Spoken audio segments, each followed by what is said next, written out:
ചാലക്കുടിയിലെ beauty parlour ഉടമ ഷീല സണ്ണി ജയിലിൽ കഴിയാൻ ഇടയാക്കിയ വ്യാജ ലഹരി കേസിൽ പോലീസ് അന്വേഷണം അക്ഷരാർത്ഥത്തിൽ മാറിയിരിക്കുകയാണ്.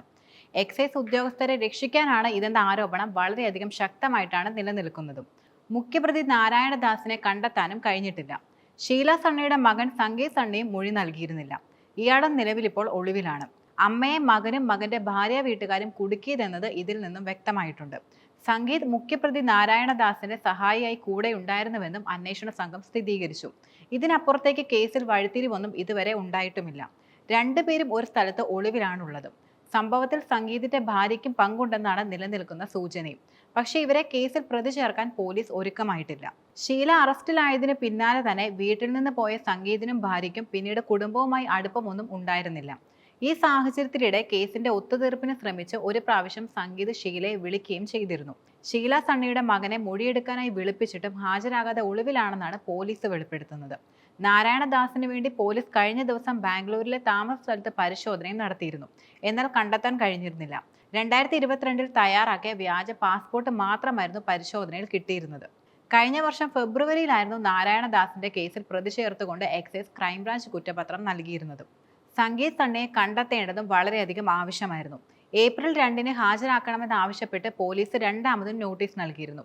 ജനുവരി പകുതിയോടെ നായരങ്ങാടിയിലെ സ്വന്തം വീട്ടിൽ നിന്ന് സംഗീതും ഭാര്യയും തൃപ്പൂണിത്തറയിലേക്ക് മാറി. സംഗീത് സണ്ണിയുടെ ഭാര്യയ്ക്ക് കേസിൽ പങ്കുണ്ടെന്നാണ് പൊതുവെ വിലയിരുത്തുന്നത്. പക്ഷേ ഭാര്യയെ പോലീസ് വേണ്ട രീതിയിൽ ചോദ്യം ചെയ്യുക പോലും ചെയ്തില്ലെന്ന വാദവും നിലനിൽക്കുന്നുണ്ട്. അടിമുടി ദുരൂഹതയുള്ള കേസായി ഇത് യഥാർത്ഥത്തിൽ മാറിയിരിക്കുകയാണിപ്പോൾ. ഷീല സണ്ണിയുടെ മകന്റെ ഭാര്യയുടെ സഹോദരി ലിവിയയുടെ സുഹൃത്തു കൂടിയാണ് നാരായണദാസ്. ലിവിയയുടെ പകയാണ് ഷീല സണ്ണിയെ ശരിക്കും കുടുക്കിയത്. എന്നാൽ ലിവിയയെ പോലീസ് കസ്റ്റഡിയിലെടുക്കാൻ ശ്രമിക്കുകയും മറ്റൊന്നും ചെയ്തിരുന്നില്ല. ബാംഗ്ലൂരിലായിരുന്നു ലിവിയ താമസിക്കുന്നത്.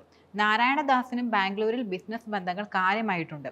കേസന്വേഷണത്തിന്റെ തുടക്കത്തിൽ തന്നെ ഷീല സണ്ണിയും കുടുംബവും ലിവിയയ്ക്കെതിരെ സംശയം ആരോപിക്കുകയും ചെയ്തിരുന്നു. യുവതിയെ നേരത്തെ അന്വേഷണ ഉദ്യോഗസ്ഥർ ചോദ്യം ചെയ്തിരുന്നെങ്കിലും നിരപരാധിയാണെന്ന് ആവർത്തിക്കുകയായിരുന്നു ചെയ്തിരുന്നത്. പക്ഷേ യുവതിയുടെ തൃപ്പൂണിത്തറയിലെ സ്വകാര്യ ബാങ്കിലെ നിക്ഷേപം സംബന്ധിച്ചുള്ള അന്വേഷണത്തിലാണ് കൂടുതൽ നിർണായകമായ വഴിത്തിരിവുണ്ടായതും. തുടർന്ന് ലിവിയ മുങ്ങുകയായിരുന്നു. ലിവിയയ്ക്ക് അധോലോക ബന്ധമുണ്ടെന്ന സൂചനകളും പോലീസിന് ലഭിച്ചിട്ടുണ്ട്. തൃപ്പൂണിത്തറയിലെ ഏരൂരിലെ നാരായണദാസിന്റെ വീട്ടിൽ ഫെബ്രുവരി ആദ്യം എക്സൈസ് ക്രൈംബ്രാഞ്ച് നടത്തിയ റെയ്ഡിൽ നിർണായക തെളിവായിരുന്നു ലഭിച്ചിരുന്നത്. വീട്ടിൽ നിന്ന് ലഭിച്ച CCTV ദൃശ്യങ്ങൾ പരിശോധിച്ചപ്പോഴായിരുന്നു സംഗീത് നാരായണദാസുമായി കാറിൽ പുറത്തു വരുന്ന ദൃശ്യം കിട്ടിയിരുന്നത്. നേരത്തെ മുംബൈയിലും ഗൾഫിലും ജോലി ചെയ്ത സംഗീത് രാജ്യം വിടില്ലെന്ന സൂചനയും നിലനിൽക്കുന്നുണ്ടായിരുന്നു.